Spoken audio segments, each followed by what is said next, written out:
Last Friday, Cassidy called me to tell me that my class had voted for me as speaker. And I thought, wow, what an honor. These are some of the brightest and most brilliant people I've ever met. I have no idea what they were thinking voting for me, but I started writing right away.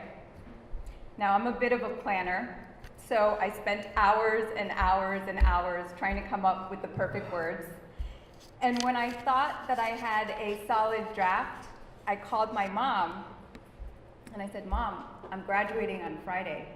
Do you want to come?"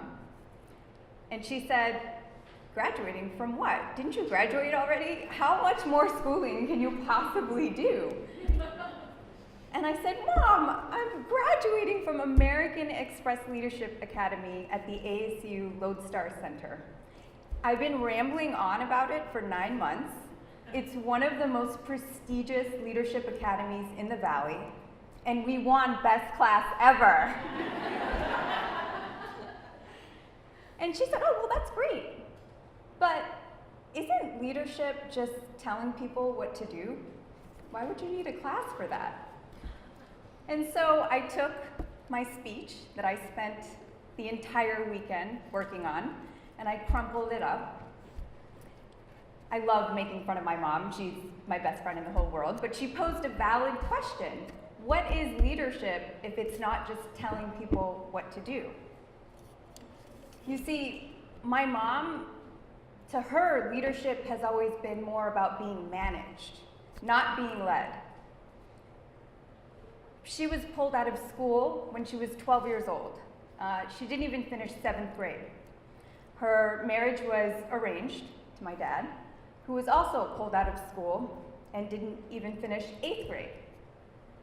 She was told that it was more important for her to learn how to be a wife and that school was a waste of time. My dad was told that he was more valuable working on our family farm. Now, you might think my grandparents and my great-grandparents were horrible people. They weren't. They were actually phenomenal. They just never went to school a day in their lives. They lived in a different time, in a different place, and they had different values. So my parents ended up working in a factory, the kind where they got paid by the number of items that they could assemble on a conveyor belt.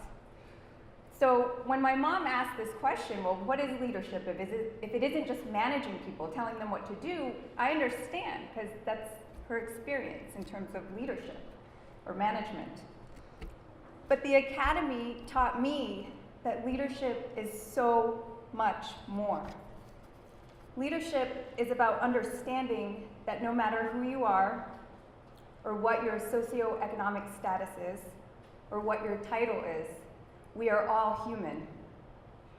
Leadership is about understanding that we are all more alike than different. And if you look for differences, you will find them. And if you look for similarities, you'll find them as well. It's a choice. They taught me that the best leaders understand the difference between telling someone what to do and inspiring them to do it themselves. They taught me that everybody needs to feel accepted, respected, and valued. The best leaders are the ones who stop speaking long enough to listen, to hear. You see, the academy didn't teach us what to think, they taught us how to think. John F. Kennedy said it best when he said, "Leadership and learning are indispensable to each other." Great leadership requires great education, and I learned so much. The most magical aspect of the academy was being among a community of like-minded individuals who are authentic, kind, and brilliant. They represent some of the most incredible organizations in the Valley. These are the leaders who work tirelessly to tackle hunger, housing, health, leaders who are preventing child abuse, leaders who are championing the arts, education, and the environment, leaders who are working to ensure that our children and grandchildren will have extraordinary places to learn and that they will have water to drink. These are my friends.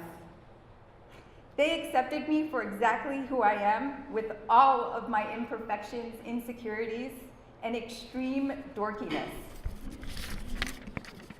Poet and philosopher Calvin Broadus Jr. said it best. You may know him better as Snoop D-O-double-G. He said, sometimes if you're lucky, people come into your life and they take up a place in your heart that no one else can fill. That's what Jill, Cassidy, all of the incredible coaches, and every single person in this class has done for me, and I am eternally grateful. Thank you, and congratulations.